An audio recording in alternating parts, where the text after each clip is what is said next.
Hello, everybody. It's Graham Cofe with another My Music. Hope you're all well, sitting comfortably wherever you are. Even if you're driving down the M25 and you've got stuck in the blazing heat, because when we're recording this, it's hot today. If you're listening to this back on Spotify, thanks for tuning in. Hope you're enjoying your day wherever you are. My guest today is Peter Wise. We'll be talking to him in just a minute, finding out a little bit about his life in music and about his latest song. I only got the start, but first we're going to have this video from Analog Trash. Please enjoy.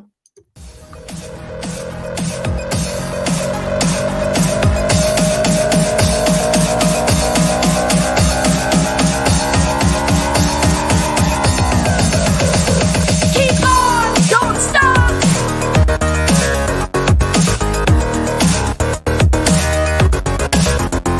Keep on, don't stop.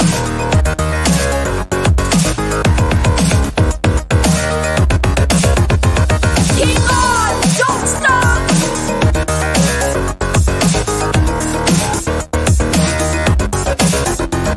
Keep on, don't stop. Peter, thanks for joining me in my little pink room today. How are you?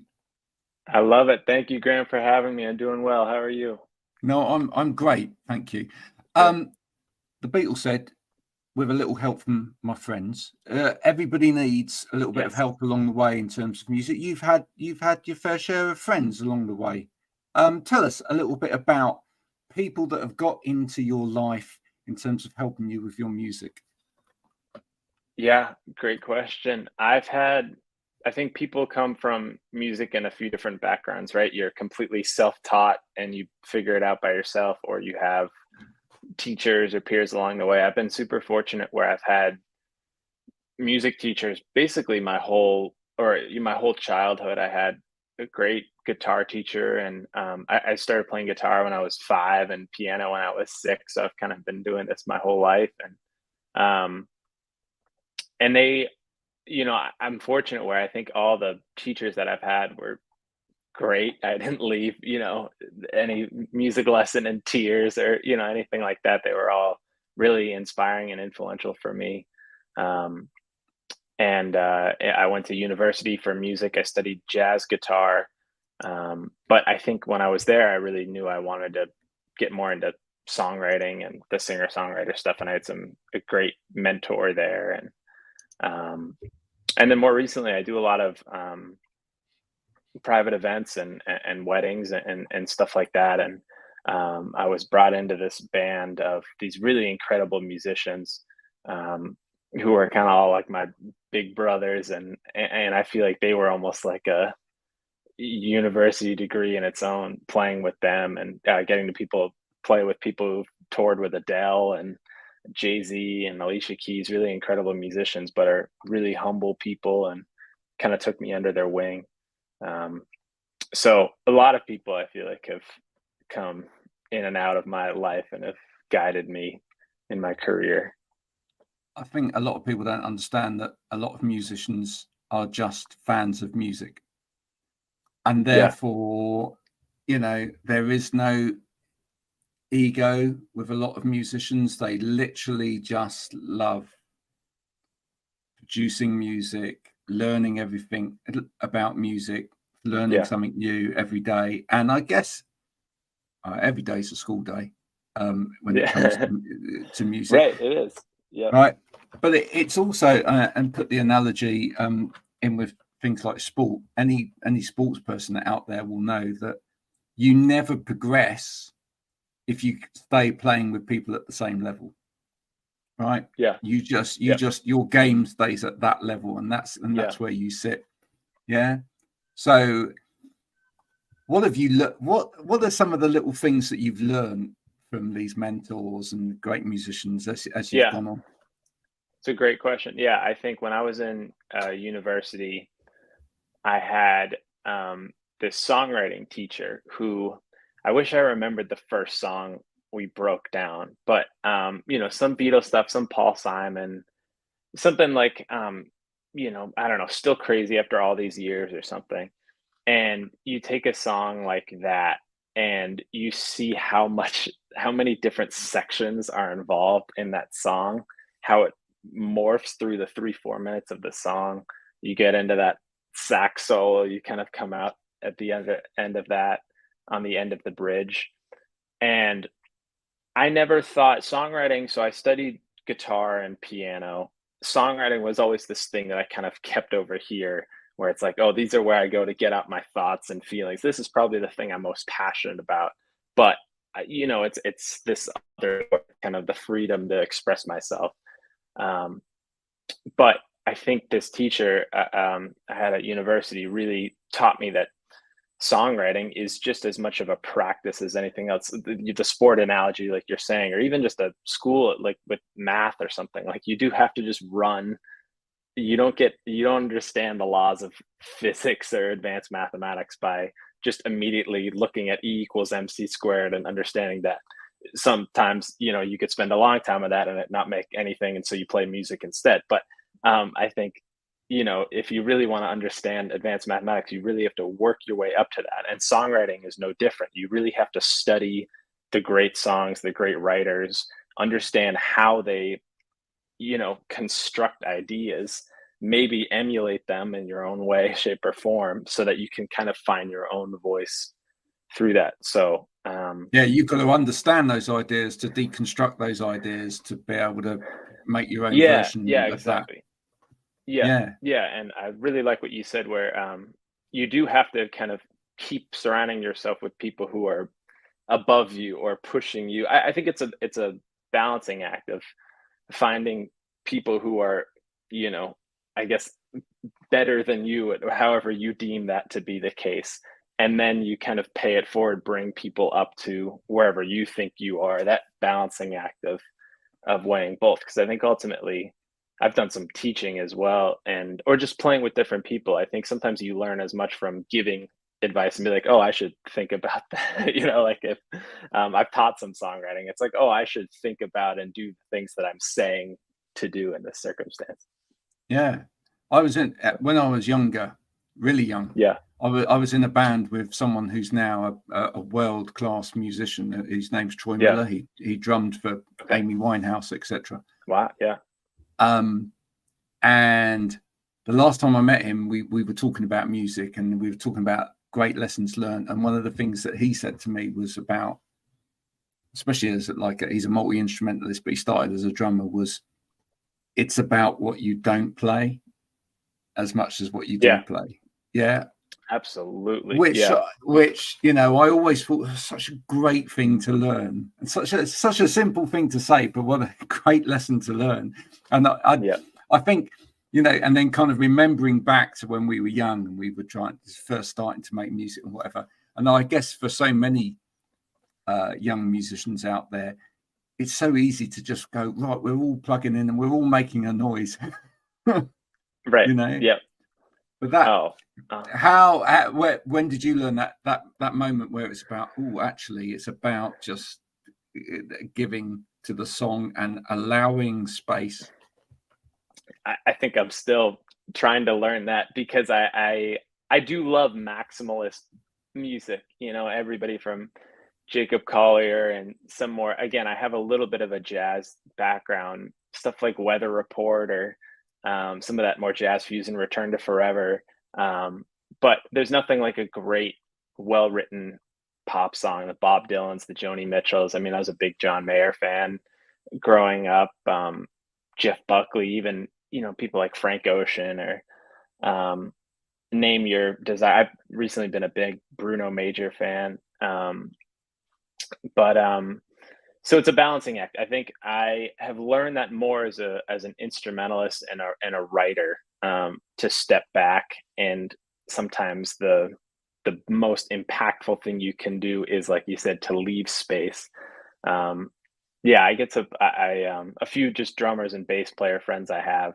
I think I've appreciated more what a great drummer and a great bassist really are and what they can do, and their greatness is sometimes playing the simplest, 4/4, just laying down that beat, and a bass player just laying down that bed, because that's the foundation of the music. And if it's simple and it's really concrete and structured, then it's so easy to build ideas. And if you just do subtle things to break out of that, some subtle little fill or some subtle little bass riff, then you think like, oh wow, it's this incredible bass line or drum part. And it's like, well, they just broke slightly from the simple pattern, but that slight break really added something to the song.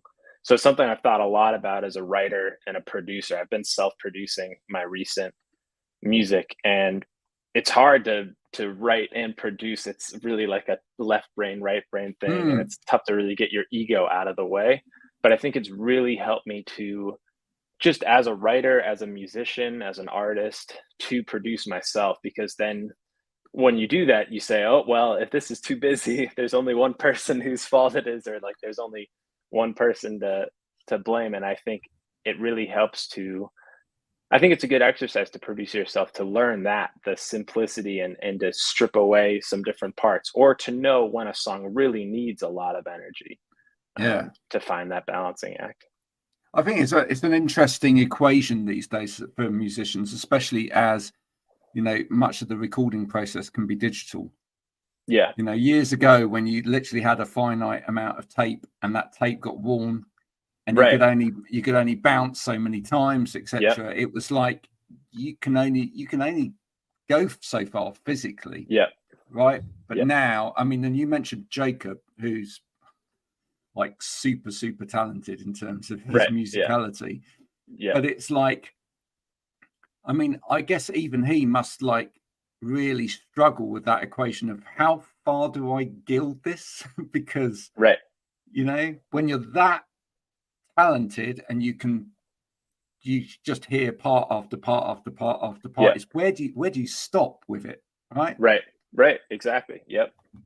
Yep. And I think any great musician, I think, is able, like with Jacob Collier, he does all these different instruments and plays, just a brilliant musician overall, but I don't think there's a lot of, him trying to show you how great he is. Like, it does seem to come from a place of an idea and wanting to get that idea out there. And I think there's a lot of humility and egolessness that you have to have as an artist or a writer or a producer, because at least I felt like I get into trouble when I'm trying to show you, oh, I can play guitar and I can do this and I can do that. Yeah. Um, but the best songs are when it's like, I need to share this life experience or this song idea, and there's nothing else there. Like, there's no ego of me trying to impress anybody. It's just like, this is something that I lived through that I need to get out in whatever form that is, and to not add anything more to that. And it's a constant, at least for me, it's a constant kind of struggle to figure that out, because you want to feel like our strongest to come across, and you want to feel like you're always putting your best foot forward as an artist and a musician. But I think ultimately the real way to do that is to kind of take that ego out of it and just say, here's the best song, and not worry about all that other stuff. Let's talk about And You Got to Start, your Yeah. recent song. That song starts with a line which sounds like a Groundhog Day moment. In other words, you're in that bar, you're playing Mr. Brightside again, etc. Where did that come from?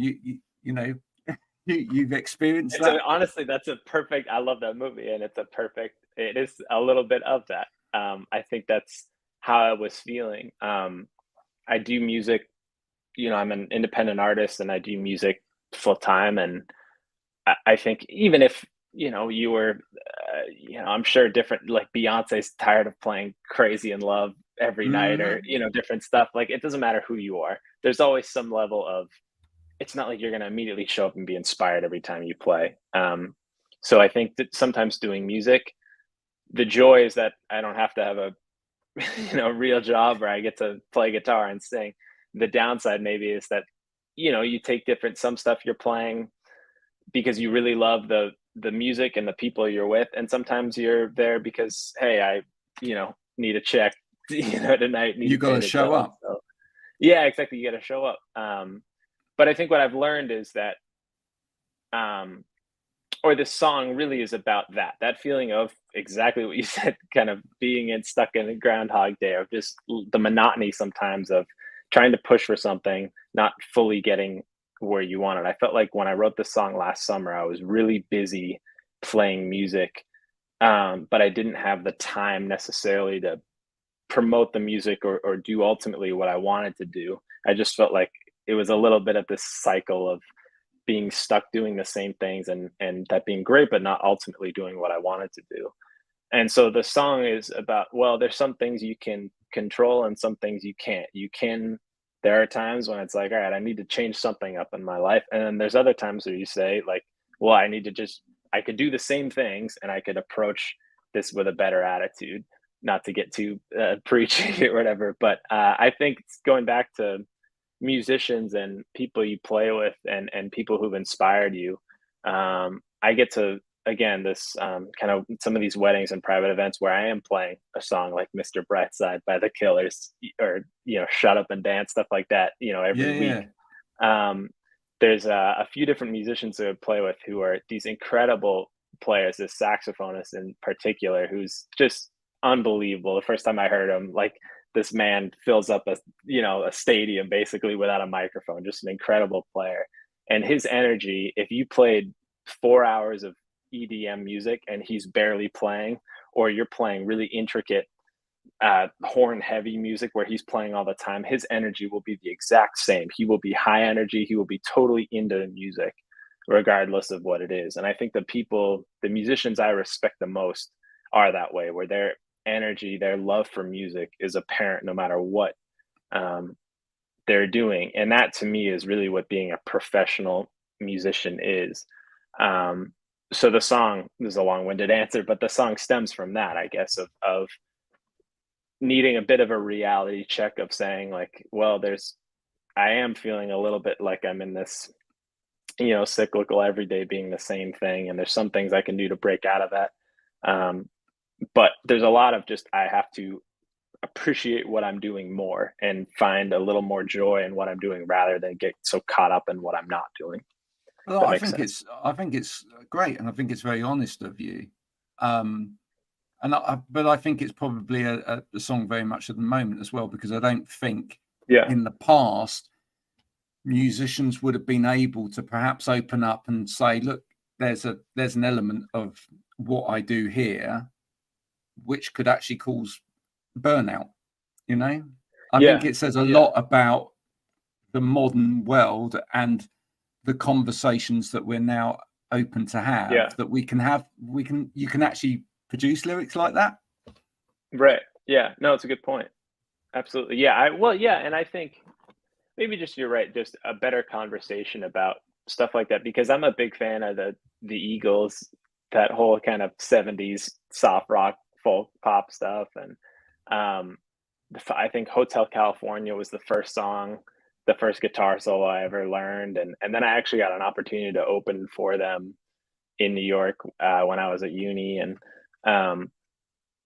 but their documentary that they did back in like 2012 or 2013 is one of my favorite rock docs, because I feel like it's a lot of times it's, more puff pieces, like, I love Oasis, but their documentary, it's like, well, we want to hear all the conflict between Liam and Noel, and you kind of just gloss over that. And I get it, because it'd be easier for everybody to agree on just the good stuff. But that Eagles documentary does a great job of getting everybody's story in the band. I feel like having David Geffen trash Don Henley and Glenn Frey, and their bassist Randy Meisner just recently passed away.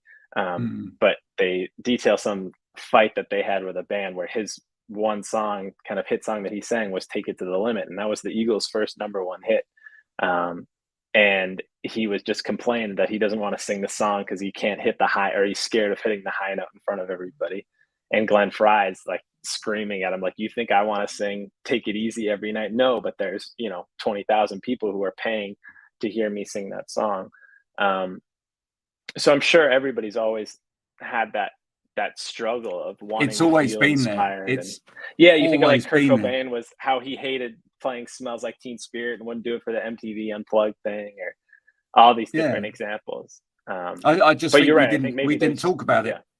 Yeah. Right, exactly. There's just better conversations about the mental health aspect of doing music and whatever form that is, the levels to it, I think it can still be a similar thing that everybody struggles with of and it's not even related to music. I think it's every job of the balance of doing what you Yeah. have to do on a day-to-day basis and finding the joy or some kind of fulfillment in whatever you're doing. Do you think that part of that has happened because, well, part of it's happened because of the way that society has moved, but do you think part of it's happened because of the way that the business model within music has shifted as well? Because in a way, growing up, all of my music heroes were really very much unattainable and on a pedestal somewhere. Yeah, But right. you know, these days the reality is that we know that most artists are, you know, working hard to do what they Yeah, want to do in terms of their own music or whatever. They've either got a second job or they're having to right. do, you Yeah, know, they're having to play every night doing other people's songs or whatever it yeah, takes in order yeah, to make money.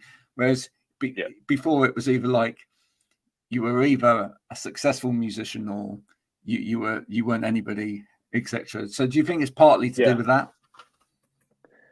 Potentially, yeah. I think so. I was gonna say something else and then just lost my train of thought. But just I was trying to think of what you were just saying. Yeah, I think it is a result of now. I guess that because that's a balance too of feeling sometimes that yeah, music is not enough of the content that your life has to be the content. And so you have to be posting your initial visceral reactions to everything that's happening in your life, good, bad, or otherwise. And I'm a little bit of an old soul, if you can't tell me, referencing all these 60s, 70s artists. But so I kind of miss that. The unobtainable rock star, the person who lived in secrecy or Yeah. I feel like I Paisley grew up. Park or, you know, yeah. Yeah, exactly. Yeah. Or even just, like I remember, I discovered rock music in like 6, 7, when I was like 10, 11, 12, and just like, what is this world that I really wasn't exposed to? And to hear, fall in love with Jimi Hendrix and the crazy stuff he's doing. And I remember seeing him on TV on something in color. And it's like, whoa, that's Jimi Hendrix. Like, and of course you see the photos, but even that idea of just like knowing of somebody and knowing their music and falling in love with their music, but then discovering this person outside of that, I kind of miss some of that. So I'm straying a little bit from the question, but I do think the good side of having everything be so accessible in there is that, like you're saying, it strips the walls of maybe some of the struggles of being an artist, or opens up some of these conversations of, um, how to find a balance with being an artist or pursuing a creative career in general, because you have people who are talking about their experiences in all forms of them, people who are talking about the great things, dressing up their experiences, and then people who are just kind of showing you the day to day of what it's like. And yeah, I think that is obviously ultimately a great thing to have those, um, just to have that information out there, right? That's the best thing. The more information, I think, the better. I Um, agree. yeah, It's information and it's communication.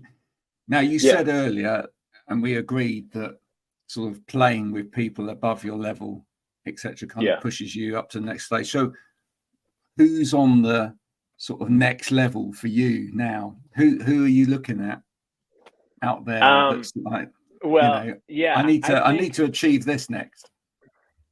right. Well, of course, I have career goals of keep growing and performing more. I think I've been doing so much music production and diving into that world and falling in love and figuring out how to make records and really studying other people's recordings. So I think I've become a big fan of producers. Someone like Dave Cobb, who's done Chris Stapleton's. He's more of a country music producer, Jason Isbell, a bunch of different people. But his approach of, I think, like we were saying, so many people now, we all have the ability to do home recordings and work with gear on our own. And his approach is kind of a zag to that of like, well, let's put everybody in a room, let's set up all the microphones, let's get all the live noise. Um, and you listen to those recordings, and there is just some life and energy in those that you just can't emulate through sitting in your room by yourself using software plugins. Like there's just something about being in the room and the magic that happens. So I'm a big fan of his. It's kind of where A lot like of different, people like Dave Grohl have gone as well, isn't it? You know, they absolutely, yeah. wanted that kind of, you know, it sounds like it's recorded in Yeah. the garage. Right, exactly. Yeah, and so there's so many people, different people like that. I've become a big fan of the podcast Tape Notes, Mm. and a few different episodes there. The 1975, they've done a few different episodes there, and I've gotten a lot of their recording techniques and the way they've been self-producing a lot of their music. I mean, I know they did some stuff recently with Jack Antonoff, but there's a Lizzie McAlpine, the singer-songwriter, her producer, Philip Etherington. I really got a lot out of their episode, and I'm a big fan of that, her music and his production on her music, and how he really, so, like everything, there's a lot there, but it's all, everything feels like it's just kind of feeding the song. It's this amazing voice and these amazing lyrics, and then there's just kind of this flurry of dynamics behind her that's building and like crescendoing and decrescendoing with all of her music. So I think there When are a you're lot of producers that, yeah, the answer would be a lot of producers out there that big fan of, that I'd love to okay, so work with. when you're listening to those producers and you're thinking about Yeah. that, and that's Hmm. kind of whirring through your head, is that, Yeah. does that start to inform the way you write as well? Then do you then start to think, well, actually, I'm gonna write in a slightly different way as well, because I'd really love to try and attract a certain type of producer Yeah. who would give me this with this. Oh, that's a good question. Yeah. Maybe I think that's a, yeah, I haven't really thought about that. So I would say maybe not as much, or at least not consciously, of writing to want to work with a certain type of producer. I do love the production aspect of stuff, and I think I'll always at least want to. There's nothing, I love sitting in a room coming up with ideas, either by myself or with other people. Mm. I am a musician before I'm a singer or a songwriter, so I love having my, I think the creative juices flow the best for me when I have an instrument in my hands. Um, but I do also think that to get in a room with other people and to bounce ideas off them, I think a lot of this stuff was, I wanted to figure out exactly who I wanted to sound like. And, I felt like I wanted to achieve who I am as an artist. And ultimately, I think the takeaway is that, well, you're never really going to know that answer. You You're never always know that, do evolving. you? And there is none of that end goal. It's kind of like, oh, I think I'll grow up and then have it all figured out. It's like, well, no, that's not how life works. Um, but I do feel like there is a certain level of having confidence in what you're doing, confidence as a singer, confidence as a musician, confidence as a writer, confidence as a producer. And when you have some confident point of view, and I think you're really clear in that, then at least for me, I feel like it's a lot easier to collaborate with other people, because you're a little less worried about their reaction to it or what they're doing, or it's not going to inform, it's going to influence you, but it's not going to change who you are in a way, if that makes sense. And I think that's the best collaboration, where you have people with strong points of view that come together and push in the best of what they do, because then you get kind of the best of each person's, what they kind of offer, the John, Paul, George, like really Yeah, get I think that makes a lot of sense to me, because yeah, I think that we've seen a lot of that across the board in yeah, society since yeah, COVID, because I think a lot of people re-evaluated their position yeah, in absolutely, yeah, life, work, and everything else. And we saw a lot of people exit the jobs that they were in to pursue something different, not necessarily music, but something different. yeah, And I think it was just people becoming much more self-aware and much more confident in their own abilities, and therefore, collaboration seems to be in 2023 across the board. Collaboration seems to be a massive word, really. It seems to be the way Yep. forward, just because I think people are realizing, like, I bring this to the table, and I want to develop that further. So I want to be around people that are going to lift me up and push me forward in that particular area. So I think that makes sense. Yeah, definitely. Yeah. So we look forward to more collaborative work from Peter Wise. Absolutely. In 2024. Correct. Fantastic. Yep. When are we going to see you in the UK? There's a question. Yeah, great question. I am going to be there next week, which is wow, that was very quick to think about. Right? So I have a show at the Ned. It's part of this showcase called So Live Sessions, and they're putting on these concerts at the Ned in Bank in London, and so I'll be doing a set there that's on September 18th. I'm not sure exactly when this will air, but so if anybody in the UK or in London is around and would like to come, I'd love to see you there. It's more of a guest list. It's free. If you just, I guess you could shoot me a message on social media and let me know if you hear this and like to come, and I'd love to meet you and see you there. But I'm trying to do a lot more in the UK. I was there in late April and May. I had a few shows, and the London music scene is incredible. There's so much going on. I've lived in New York for 12 and a half years or so, and I think New York is probably the same. There's so much going on in New York, but something about being in a city for the first time and going out where you don't have your structure and your routine. I felt like I was seeing live music every night and just completely different styles of music. And I love that. I feel like there's just the infrastructure in London too, of concert promoters who are putting on showcases and shows. And there seems to be a little more of an independent music business that's seeking out new people, which I really appreciate.